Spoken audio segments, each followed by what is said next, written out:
Hello, Steve White, Steve White 89. Well, it's the 5th anniversary of Madonna's Rebel Heart Tour, and I thought I'd do a couple of videos on the concerts just because I had a really great experience and I wanted to share them, and there just didn't seem to be an appropriate time because this channel obviously isn't that old.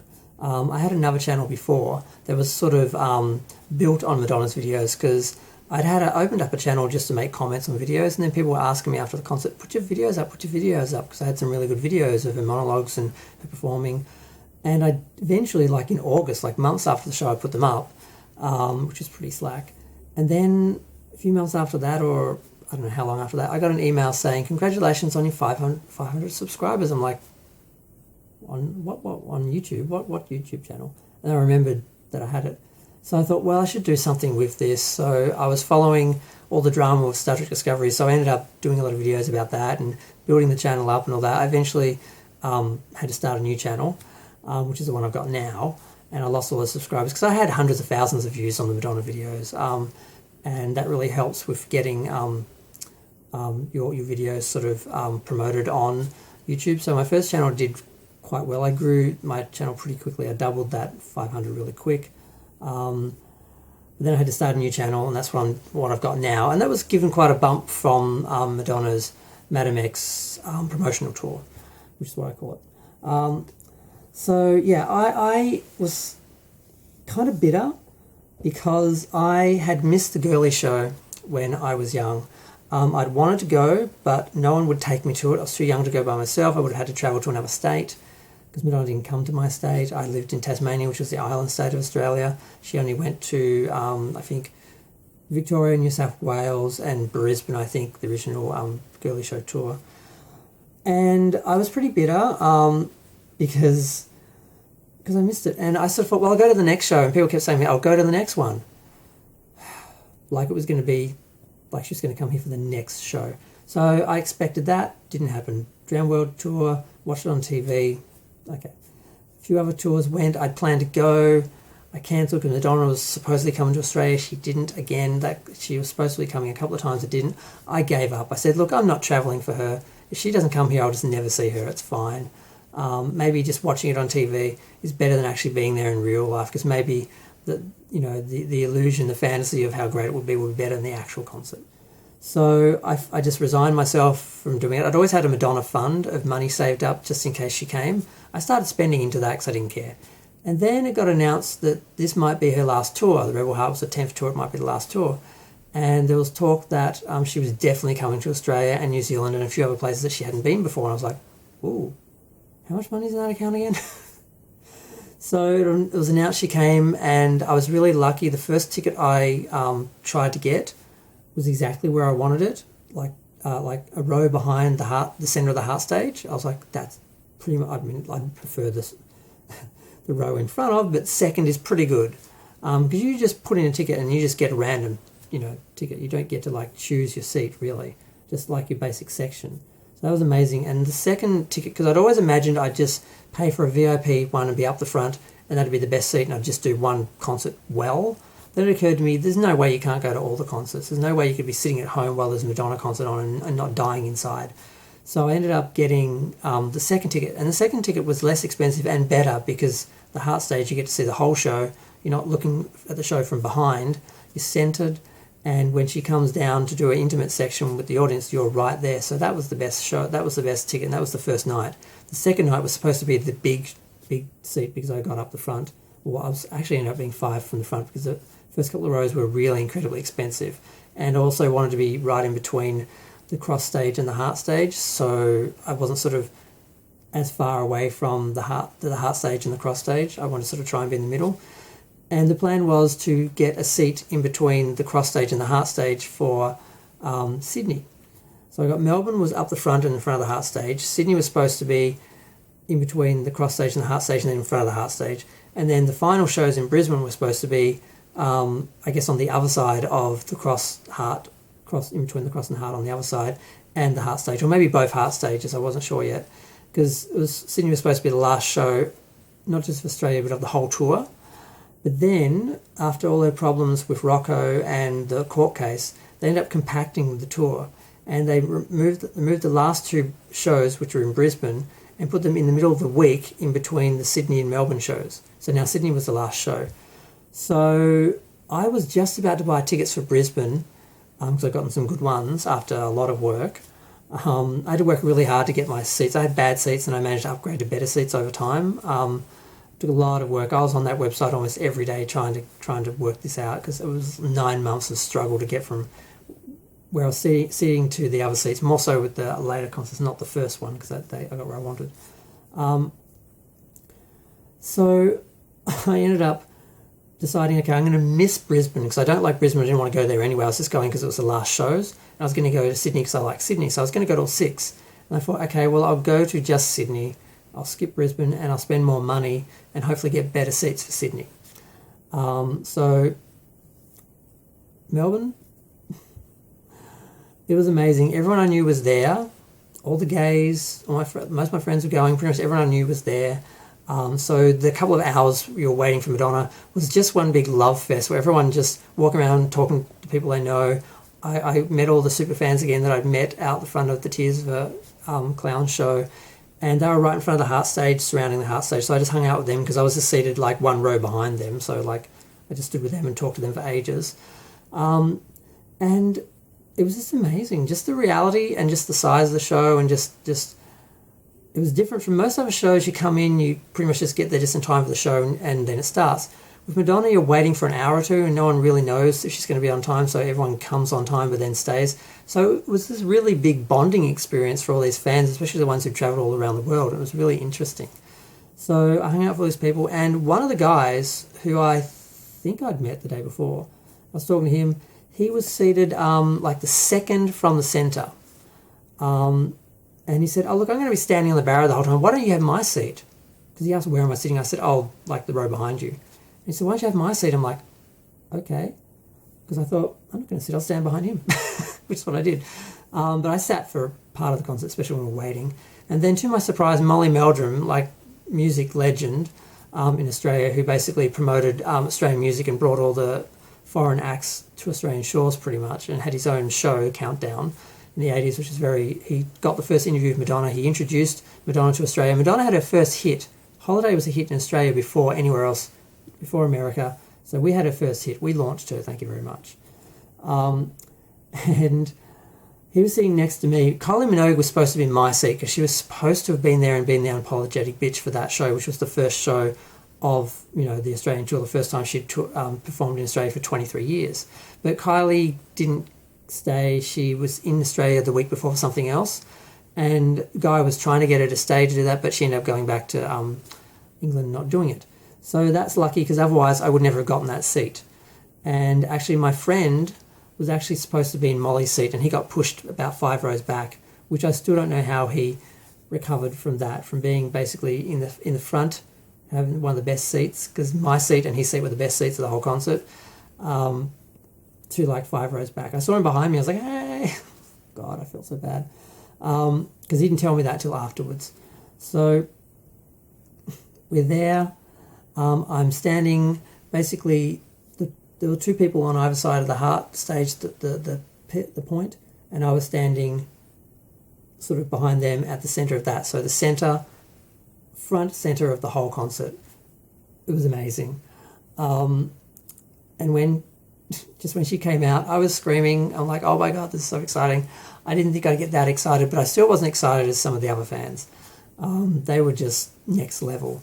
I was still aware this was just a performer performing that I wanted to see. I don't look at Madonna as some sort of goddess or queen. I mean, technically she's like the queen of, pop and all that, but I see her as not just another artist, because I consider myself an artist. I consider we're all on the same level, even though other people obviously have more success. I still think creatively we're all the same. So I don't really think, I don't think of her as different than me. I know that sounds obscene, but that's just true. So of course I was like, oh my God, it's Madonna, but it was just a performer. Other people, it was like next level. They were like, some of them were like scary, like she was some sort of, they're like trying to like get closer to the light or something. It was just really bizarre. So she came out, she did the show, it was great. There were some monologues that I managed to capture. unfortunately, the one I didn't was the one where she pointed out my friend Dave, who apparently was nodding off during the show. She's like, "Are you falling asleep? Do you need a blanket?" So she made fun of him, and he was on the screen for a second, and I didn't have my camera going. I'm like, "Oh God, I'm missing this." And then she stopped, and when she threw the bouquet later on, my friend, whose name I'm now forgetting, I can see his face in my picture in my head. He actually caught the bouquet, and she was doing really good. He was doing really good until he said, "I'm a musician," and then she's like, "Ugh," and walked off. And that was the end of that. So she didn't get to marry him. He didn't get to marry her. But that was amazing. Like the two people she spoke to were like two people I know, and I'm standing in the front with these people that I'd met the night before, and I knew so many people on the show. I'd always gone to concerts by myself just for the show. I hadn't really thought about it. And this is the first time I felt like this giant family event, or this whole Madonna fan event. It was a really interesting energy that I had never felt before at a concert. So she went through the concert. It was amazing. When she finally got down to the front and did the heart section, this was the shortened concert without she didn't do the medley section in both the Melbourne concerts. So she was in the Living for Love outfit, and she was singing she'd already spoken to Molly a few times, and Molly was next to me, and I said hello to him and I was standing next to him when she was speaking to him, and it was kind of amazing.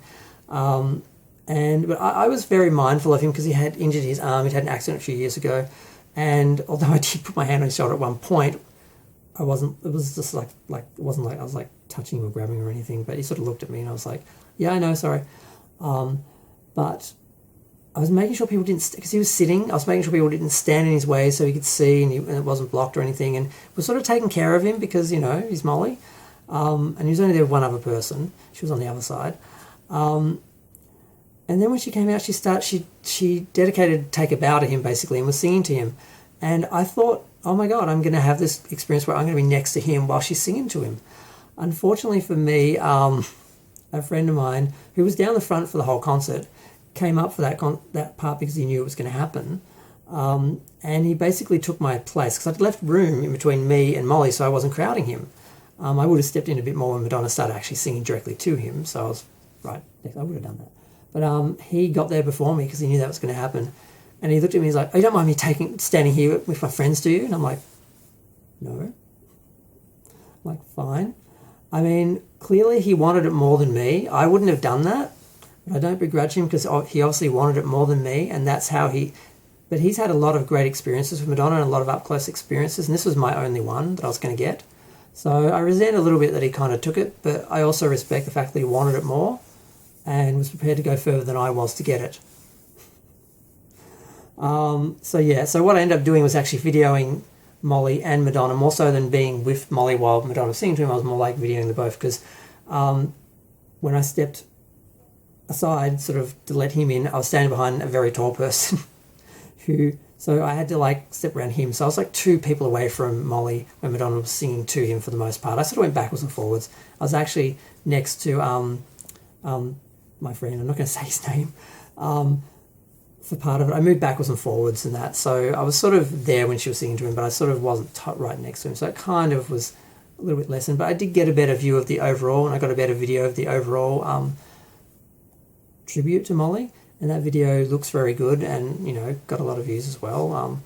So it was amazing. She was so close when she leaned over, because she was leaning on the barrier, and she gave him her flask, which was not full of alcohol, it was full of water, which he said to me.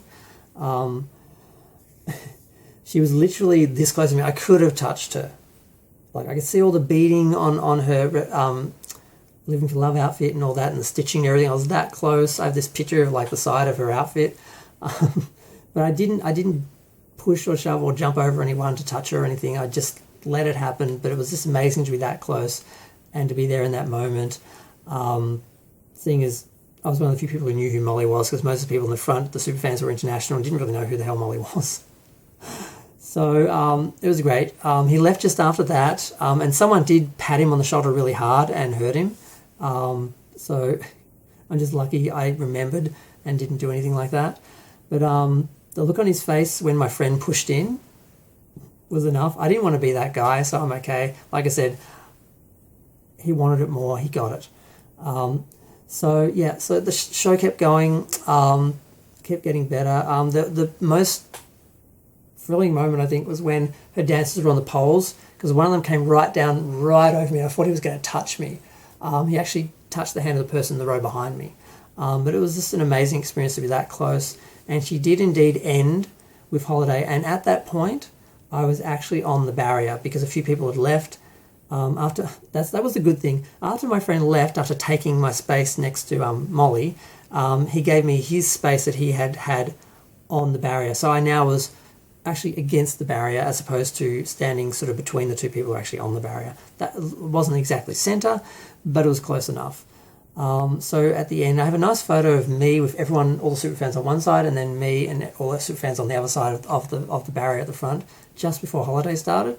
I got on there well before that, but Holiday was the big thing, because I'd always dreamed of, ever since the Girly Show, seeing Madonna live, getting up front, whatever front was, because, you know, not the front of the actual stage, because she had the runway on the Girly Show, and then her stages have changed. But I always imagined I was at the front of the whole show, and at the end she would do Holiday, and that was all I ever really imagined, was me on the front watching Madonna perform Holiday, and she'd just come all the way down to the front at one point of Holiday. So it was amazing. Even though this is the second time I'd seen her perform Holiday up close, it was exactly what I dreamed of. And, you know, the first concert, I'd grown up on Blonde Ambition on VHS, my brother taped, and I bought the Virgin Tour and Shower Italia, and later the Girly Show and Drowned and all that. But just the first concert I loved the most, probably next to Blonde Ambition, and just the kids with the balloons, like Dreams Come True. I just remember thinking about that and thinking, I'm going to see her one day. And, you know, my dream, it's lame, but my dream did come true. I saw her, I was up the front, and I was on the barrier for Holiday. And it was great. Afterwards, we hung out. I forgot to mention, after Tears of a Clown, they brought the tricycle out, and we all rode around on the tricycle and took photos on it.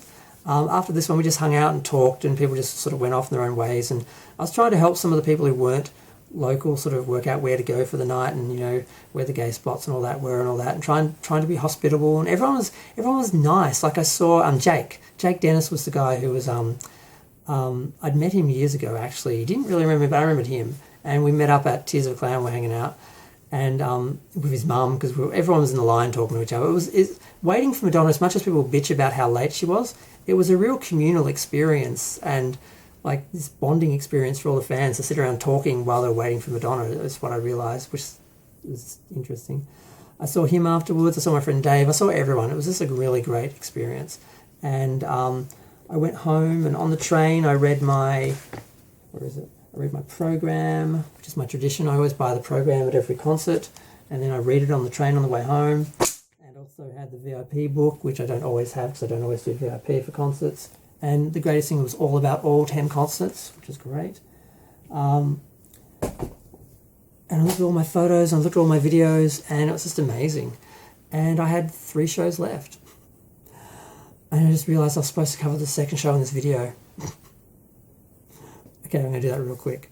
The second show was very different. I went down the front. I was 5 people from the front. I was 5 people from the cross stage. And it was interesting because for numbers like Body Shop, I was really up front. But a lot of numbers, she was walking past me, or I was looking at her from the back, although she moves around a lot. Like when she was doing Holy Water and she's spinning around and all that, you do see her from both sides. But I really don't like, if there's some sort of runway or stage that's built out into the audience arena, I like to be in front of it, not behind it. And there are a lot of people who got front row seats who were basically looking at the stage like this because it was so high, and then looking at her from behind the whole time. They really didn't like their seats. So I'm glad I only did that section once. And although I could have gotten up, because I spent the early part of, before the waiting, I hung out with the super fans out the front of the Heart stage. And I could have probably stayed there if I'd tried, but I did want to, I'd already done the Heart stage, I didn't want to do the front. But I thought I'll come back up when she does, like, the Heart stage section. But it became too complicated, and getting out and getting in and dealing with security that weren't letting people go out of their section and that, and they were really monitoring it because they'd been warned about the superfans sort of, not being where they were supposed to be and all that. There's this constant battle between the security and Madonna's people saying let the superfans do what they want, and the security saying no, they have to be here, they have to be there, they can't be out of the seat, all this sort of stuff, regulations. So it just became too much. I stayed in my seat the whole time. She did like a prayer, and I was like, oh, I can't believe I was up for the front for like a prayer, because she didn't do like a prayer for the first show. But it was still just as amazing. I still saw Holiday, kind of from the front.